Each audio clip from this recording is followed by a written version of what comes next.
You ever find yourself just, mindlessly scrolling? Or maybe getting that instant answer from Google. Oh, absolutely. Or lately hitting generate on an AI for a quick email or that paragraph you just can't seem to start. We all do it. We crave those immediate solutions, that kind of effortless feeling. It feels almost built into our world now. It really does. And that exact human tendency, that craving, is what we're really going to peel back the layers on today. Right. This deep dive, it's exploring a really provocative idea, maybe even a bit unsettling. Which is? How the way we're using generative AI, all these tools, might be sort of subtly creating what our sources are calling intellectual pornography. Intellectual pornography. Wow. That's a phrase that definitely gets your attention, doesn't it? It does. And our mission today is really to unpack that, to understand the parallels they're drawing between AI's instant gratification and, well, traditional pornography. Okay. And then look at the actual effects on our minds, both as adults and, crucially, on developing minds. Exactly. And then zoom out a bit. Consider the bigger picture, society, the future of work, even just how we connect with each other. And we should say, for this deep dive, we've drawn on quite a range of sources. Yeah, a really comprehensive collection. We've got psychological studies, some very recent neurological research, and even some pretty deep philosophical analyses. So the goal is to give you, the listener, a really holistic view. Look at AI's effects, maybe the ones that aren't so obvious at first glance. Precisely. The ones that are maybe deeply significant in the long run. All right.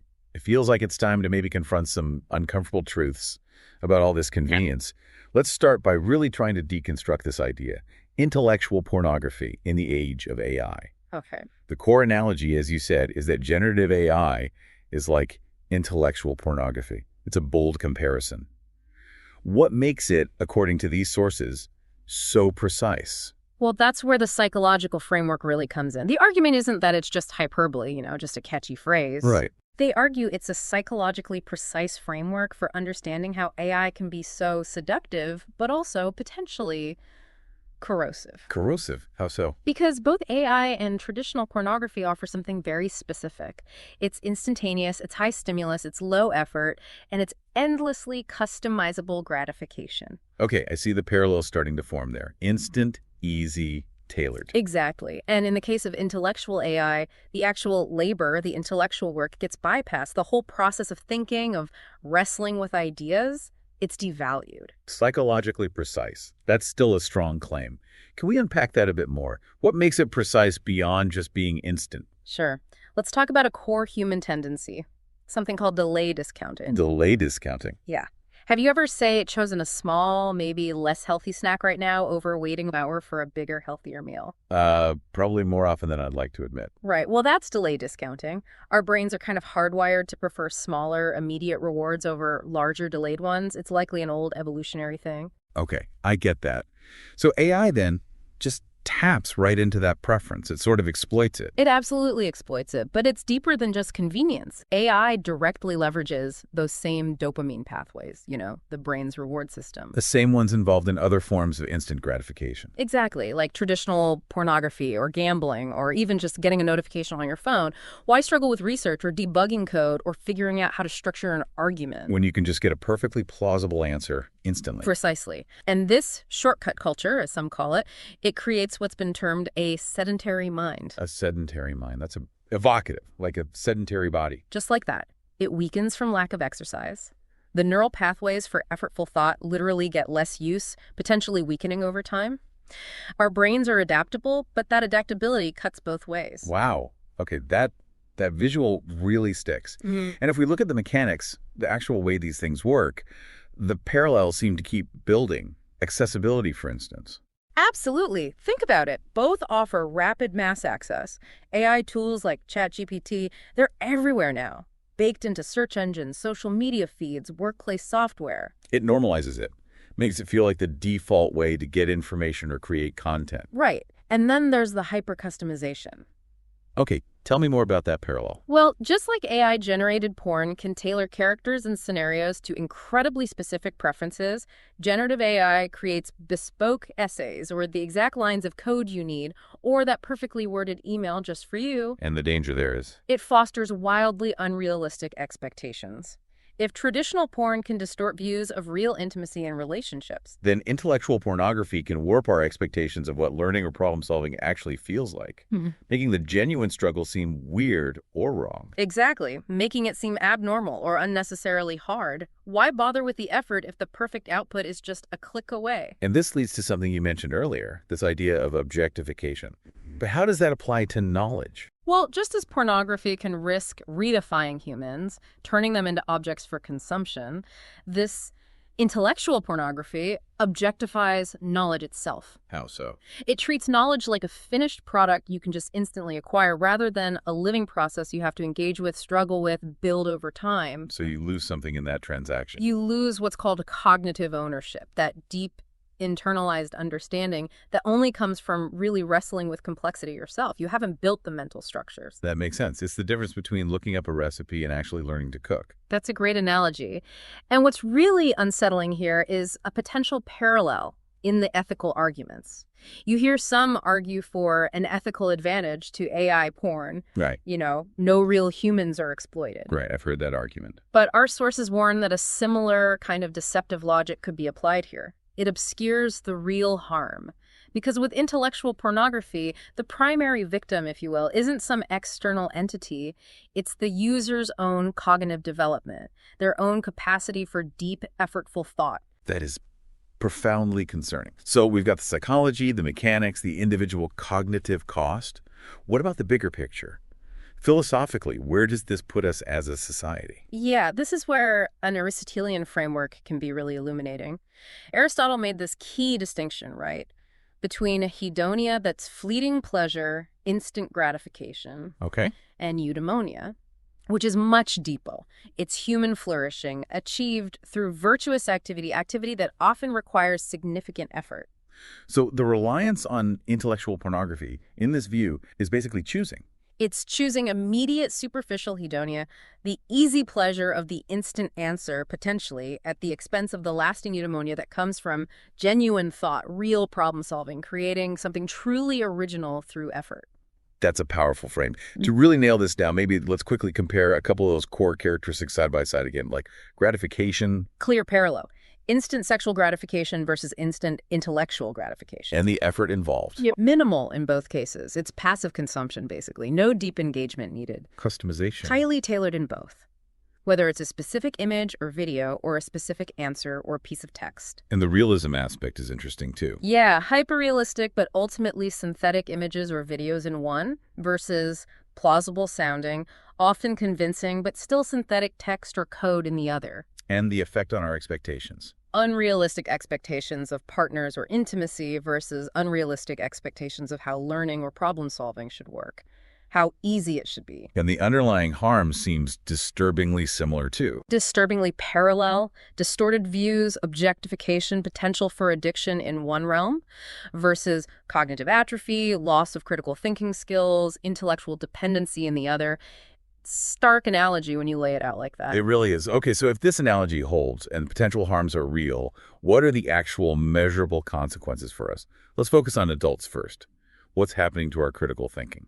Are we seeing a real decline? The evidence suggests we are, and it relates strongly to this concept of cognitive offloading. Which is basically delegating mental tasks, right? Like using a calculator. Exactly. We've always done it to some extent. Notebooks, calendars, calculators. They offload memory or simple computation. But generative AI is different. It's a leap. How so? It moves beyond just offloading memory, the Google effect, where we don't remember facts because we know we can look them up. Generative AI allows us to outsource the actual processes of reasoning, analysis, synthesis, the thinking itself. And there's actual data backing this up. There is quite a bit emerging now. For instance, a 2025 study by Michael Gerlich, quite recent, found a strong negative correlation between using AI tools frequently and performance on critical thinking tests. A strong negative correlation. So more AI use, lower critical thinking scores. Generally, yes. And crucially, this relationship was mediated by cognitive offloading, meaning the reason for the decline seemed to be that people were handing over the thinking tasks to the AI. Did it affect everyone equally? Interestingly, no. The effect was stronger in younger adults, aged 17 to 25. although higher education seemed to offer some protective buffer. That makes sense. Maybe developing those skills more formally helps. Is there neurological evidence to brain scans? Yes, there is. A study from MIT's Media Lab used EEG measuring brain activity. They had people write essays, some with ChatGPT, some without. And the results? The ChatGPT users showed the lowest brain engagement. Their thinking was described as more fragmented, and they had reduced neural connectivity in brain regions typically associated with memory and reasoning. So their brains literally weren't working as hard. They took a back seat, as the study put it. Pretty much. And another study, Ahmad 2023, found students themselves perceived that using AI more led to poor decision-making and, frankly, increased laziness. It really does seem to short-circuit what the philosopher John Dewey called productive struggle. That feeling of mental discomfort, of not knowing, that actually kicks off real thinking. Exactly. AI just smooths over that discomfort, gives you the answer, and you miss the entire process, which is where the learning happens. I have to admit, sometimes after a long day, the temptation to just get an AI to draft that complex email is huge. It really does make you pause, though. Yeah. What am I actually losing in that moment of convenience? It's a very real temptation for all of us, and that's why it's potentially so insidious. This also directly impacts memory and actual understanding. How so? Because AI just gives you the synthesized output. It eliminates the need for you to actively seek out information, evaluate different sources, wrestle with contradictions, and integrate it all into your own understanding. That active process is key for building real knowledge, right? Not just surface-level familiarity. Absolutely. It's crucial for building robust mental schemas, the frameworks we use to understand the world. Remember that MIT study? What was the EEG? Yeah. They also found many participants could not even remember what they had written after using ChatGPT to generate text. Seriously, they couldn't remember it. Largely, no. The task got done, the essay was produced, but the information wasn't integrated, it wasn't learned. It creates an illusion of knowledge without the substance. And if you keep doing that, avoiding those cognitive workouts. You start accumulating what some researchers are calling cognitive debt. Cognitive debt, like financial debt. Kind of. It's a growing deficit in your ability to handle complex challenges without leaning on technology. And the worry is this could lead down the line to something like a cognitive pandemic, a widespread decline in critical thinking abilities across the population. That is a really sobering thought. Okay, what about creativity? That seems like an area where AI is often touted as a huge benefit. It is, and there's truth to that. AI definitely has potential for creative augmentation. It can lower technical barriers for people, help brainstorm ideas, maybe even break through creative blocks or biases. Okay, so that's the upside. That's the potential upside. But here's where it gets, as you said, really interesting. There's a paradox. Even when the AI produces something impressive, users themselves can feel less creative. And over-reliance can lead to work that feels, well, homogenized. Derivative. Right. Lacking that spark, that soul, because it's just remixing patterns it learned from its data. That's surprising. Why would using a creative tool make you feel less creative?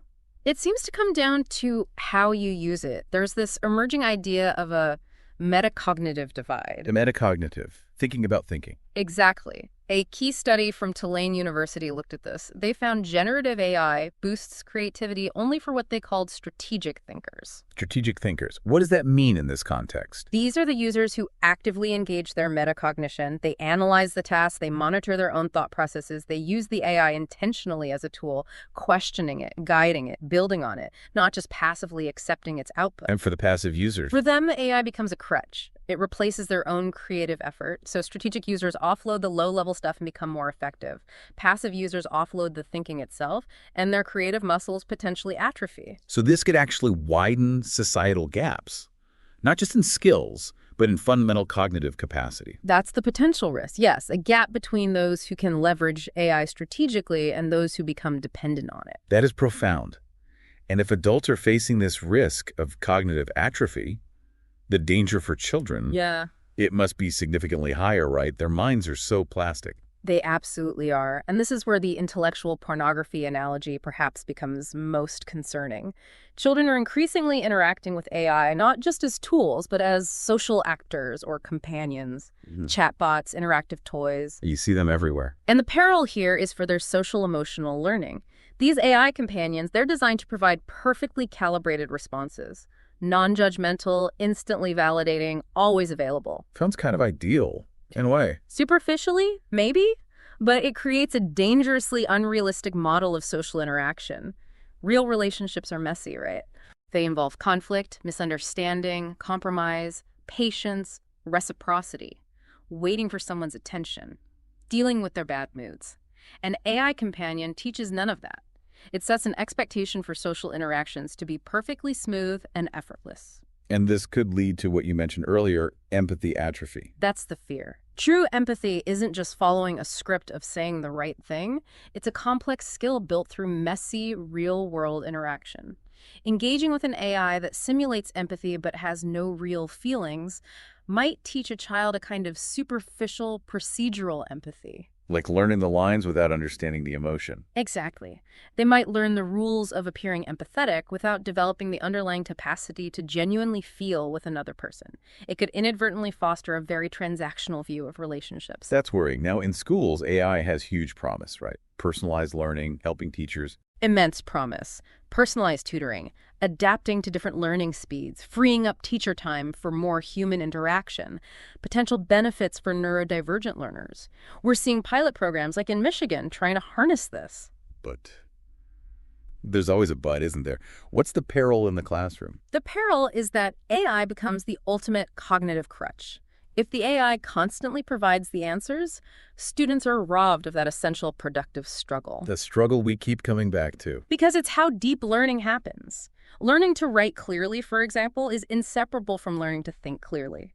If an AI generates the text, students miss that vital mental workout. And studies are showing this. Yes. Studies indicate that students who become overly reliant on these tools often struggle significantly when the tool is taken away. It can harm long-term retention and understanding. The goal has to be using AI to spark curiosity, to go deeper, not to just get the answer and move on. Because the stakes for kids are just so high. Their brains are in these critical windows of development. Exactly. They're rapidly forming the neural connections for executive functions, critical thinking, social reasoning, all the high-level stuff. One psychiatrist warned that over-reliance on AI during these formative years could literally weaken those crucial neural pathways, leading to potentially crippled thinking abilities later on. And they're also more vulnerable to just believing what the AI says, right? The biases, the hallucinations. Precisely because their critical evaluation skills are still developing, they might absorb flawed or biased information as fact much more readily than an adult might. Which raises this really alarming possibility you touched on earlier, accelerating the negative Flynn effect. It's a serious concern being discussed. The Flynn effect was the observed rise in average IQ scores throughout the 20th century, largely attributed to improvements in education and demands for abstract reasoning. But recently, scores have started to decline in some developed nations, the negative Flynn effect. Right. And the worry is that AI, by automating exactly those abstract reasoning and problem-solving skills that drove the original rise, could potentially accelerate this decline. We might be automating ourselves into cognitive decline. Wow. Okay, so beyond the individual adult or child, how do these shifts scale up? How do they reshape society? Well, let's start with human connection. Many sources point out we're already facing what some call a public health epidemic of loneliness. Yeah, the statistics are pretty stark, like the number of adults with 0 close friends quadrupling since the 90s, and the Surgeon General comparing loneliness risks to smoking. Exactly. It's a massive issue. And into this landscape come AI companions, often marketed specifically as a solution to loneliness. But there's a paradox here, isn't there? A huge paradox. While they're marketed as a cure, some studies are finding that users who have the most emotionally intense conversations with chatbots actually report higher levels of loneliness afterward. Higher. Why would that be? The theory is that AI provides the mechanics of interaction, the conversation, the validation, but lacks the substance of genuine connection. There's no true reciprocity, no shared vulnerability, no real empathy. So it's like empty calories for social connection. That's a good way to put it. It might temporarily mask the symptoms of loneliness, but it doesn't address the underlying need. And worse, it might reduce the motivation to seek out real, potentially more difficult, human relationships. Plus, it could normalize completely unrealistic expectations for human partners, expecting them to be available 24/7, always agreeable, perfectly validating. Which no human can ever be. Okay. What about the future of work? That's another huge area of concern. Absolutely. We're seeing predictions of a seismic shift due to AI automation. Goldman Sachs, McKinsey, they predict millions of jobs impacted, especially white-collar roles involving analysis, writing, coding. Things AI is getting quite good at. Right. But if we connect this back to everything we've discussed, this shift doesn't necessarily mean humans become obsolete. Instead, it profoundly revalues certain types of skills. Which ones? As AI handles the more routine, automatable cognitive tasks, there's likely to be an unprecedented economic premium placed on uniquely human capabilities. The World Economic Forum highlights things like analytical and creative thinking, the higher-order versions, emotional intelligence, resilience, adaptability, collaboration, complex problem-solving, ethical judgment. Skills AI can't easily replicate. Exactly. But here's the kicker. The skills paradox. Right. The job market is starting to demand these high-level human skills at the very moment that our potential over-reliance on AI, this intellectual pornography, might be eroding those exact same skills in the broader population. So the skills we need most are the ones we might be losing. That's the potential crisis. It could lead to mass unemployability for those whose skills are automated and who haven't cultivated these higher-order human capacities. It could create a really entrenched economic and cognitive divide. That's a deeply worrying scenario. On an even deeper level, you mentioned AI is a philosophical event. What does that mean? Well, philosophers like Tobias Rees argue it fundamentally shatters the neat lines we used to draw between intelligent humans and supposedly lifeless machines. It forces us to confront that intelligence isn't this single monolithic thing that only humans possess. AI demonstrates a powerful yet alien form of intelligence. And the peril in that philosophical shift. The peril is a potential systemic erosion of a shared reality. Think about it. AI-driven personalization creates algorithmic echo chambers where we only see what confirms our biases. AI-generated misinformation and deepfakes make it harder to know what's real. And AI companions validating every whim. Exactly. It could lead to individuals inhabiting increasingly divergent, algorithmically curated realities. How do you maintain social cohesion or democratic consensus when people literally aren't operating in the same factual or even emotional universe anymore? That's truly chilling. Is there any promise in this philosophical rupture? The promise is that AI can also act as a mirror. It can reveal our own thought patterns, our biases, the limits of our own reasoning. There's potential for a new kind of human-AI symbiosis becoming smarter together, as some put it, to tackle huge planetary problems like climate change or disease. So it's about navigating that knife edge, avoiding the fragmentation while harnessing the symbiosis. That really is the central challenge of our time, according to these sources. Okay, so this trajectory, this path towards intellectual pornography and cognitive decline, it feels pretty bleak. But it's not inevitable, is it? Absolutely not. That's the crucial message. A future where AI augments human intelligence rather than causing it to atrophy is entirely possible, but it requires conscious effort, collective effort. And what's the foundation of that effort? Where do we start? The foundational solution, stressed across multiple sources, is universal AI literacy. AI literacy, meaning everyone needs to understand AI. Essentially, yes. In the 21st century, understanding AI, what it is, how it works, its strengths, its limitations, its impacts, is becoming as fundamental as basic reading and writing were in the past. So it's not just a tech skill for coders. Not at all. It's a requirement for informed citizenship, for personal well-being, for economic participation. It covers understanding the mechanics, yes, but also critically evaluating AI outputs, understanding the societal implications. It has to be universal. That's vital. If AI literacy becomes the domain of only a select few, it will inevitably create a deep cleavage in society. You'll have those who can engage critically with AI, harness it strategically, and those who are passively shaped by it, perhaps without even realizing it. And educational institutions have a massive role here. They have to lead. And it needs to go way beyond just trying to detect AI cheating. It means fundamentally redesigning curricula to build comprehensive AI literacy from an early age. So what did that look like practically? For you, listening right now, what does being AI literate actually mean? Well, it starts with understanding foundational concepts, like basically, how do large language models generate text? They're probabilistic, they predict the next word. What's the difference between general AI and generative AI? What's the role of human feedback, RLHF, in shaping them? Okay, so the basics of how it works. Then what? Then, critical evaluation. This is huge. How do you assess AI output for accuracy? For bias, how do you fact check it? Recognizing its limitations like hallucinations where it just makes stuff up, or the bias is baked into its training data. Knowing not to trust it blindly. What else? Practical application and creation. Knowing how to write effective prompts, that's becoming a skill in itself. Using AI ethically for brainstorming, summarizing, drafting, but also knowing how to properly integrate and cite AI assistant. Hey, the ethical dimension. Absolutely. Understanding the risks around data privacy, intellectual property, security, being able to analyze AI's impact on jobs, on society, on the environment, discussing the ethical dilemmas it raises in fields like medicine, law, art. And finally, there was that metacognitive piece. Yes, maybe the most important part for protecting our own minds. Metacognitive reflection. Actively thinking. How is using this tool affecting my learning, my creativity, my thinking process? Being able to explain why you're choosing to use AI for a specific task and making conscious decisions to sometimes not use it to deliberately engage in those cognitive workouts. That self-awareness seems key. This also seems to place a big responsibility on the people designing AI. A huge responsibility. There needs to be a shift in design philosophy, moving away from just making everything seamless and automated towards thoughtful augmentation. How'd that look? Creating more human-in-the-loop systems. Systems that maybe intentionally introduce friction, that encourage that productive struggle, that prompt the user to think critically alongside the AI, and embedding ethical principles right from the start. Transparency about limitations, regular audits for bias, privacy by design. So, better tools and better users, essentially.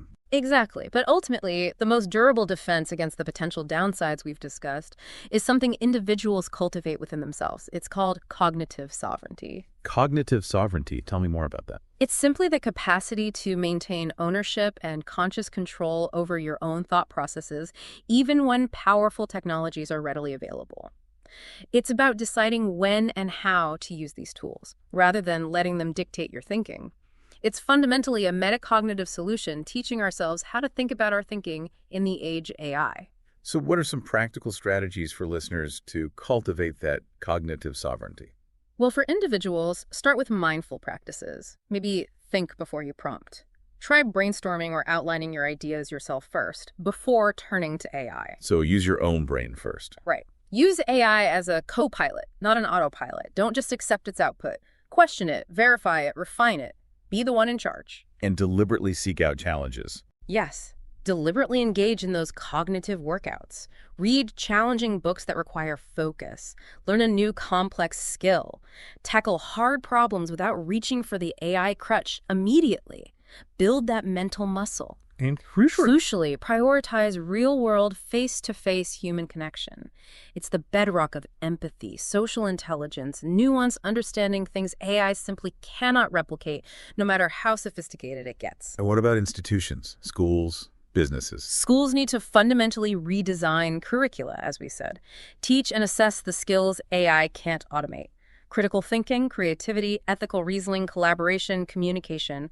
Businesses need to invest in training their employees, not just on how to use AI tools, but on the metacognitive skills needed to use them strategically and creatively, to ensure AI truly enhances human capability rather than diminishing it over time. It really comes down to this, doesn't it? Artificial intelligence is this tool of absolutely unprecedented power. It's like a mirror, reflecting our own intellectual desires for knowledge, for creativity, for connection, but also maybe for ease, for shortcuts. It is.